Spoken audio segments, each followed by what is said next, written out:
ప్రపంచంలోనే అద్భుతమంటూ బీఆర్ఎస్ నేతలు పొగుడుతున్న కాళేశ్వరం గొప్పతనాన్ని కేసీఆర్ స్వయంగా వివరిస్తే బాగుంటుందంటూ సీఎం రేవంత్ రెడ్డి వ్యంగ్యాస్త్రాలు సంధించారు. మంగళవారం తలపెట్టిన మేడిగడ్డ బ్యారేజ్ సందర్శనకు మాజీ సీఎం కేసీఆర్, హరీష్ రావులతో పాటు ఎమ్మెల్యేలు, ఎమ్మెల్సీలు అందరూ రావాలని కోరారు. మేడిగడ్డను సందర్శించేందుకు కేసీఆర్ కోసం ప్రత్యేకంగా బేగంపేట ఎయిర్పోర్ట్లో ఓ హెలికాప్టర్ను ప్రభుత్వం సిద్ధంగా ఉంచిందని చెప్పాలి. మాజీ సీఎం కేసీఆర్ ప్రాజెక్ట్ రీడిజైన్ అనే బ్రహ్మ పదార్థాన్ని కనుగొన్నారని, దాంతో ప్రాజెక్టు అంచనాలను ఇబ్బడిముబ్బడిగా పెంచేశారని ఆరోపించారు రేవంత్ రెడ్డి. మేడిగడ్డ బ్యారేజ్కు పగుళ్లు ఏర్పడిందని ఆందోళన చేసిన ప్రతిపక్షాలను అప్పట్లో అడ్డుకున్నారని గుర్తు చేశారు.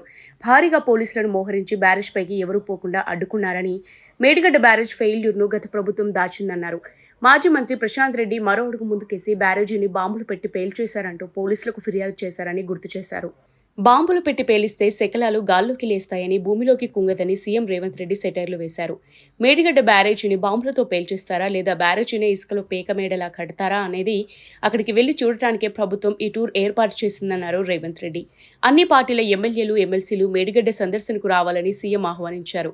అక్కడికి వెళ్లి చూసి వచ్చాక 1-2 రోజుల్లో కాళేశ్వరం ప్రాజెక్టుపై సభలో అందరం చర్చిద్దామన్నారు. కాళేశ్వరం ప్రాజెక్టు ఎవరికి ఏటీఎంగా మారింది, దాని కథ కమామీషు అంతా తేల్చిద్దామని బీఆర్ఎస్ నేతలకు హెచ్చరికలు పంపించారు.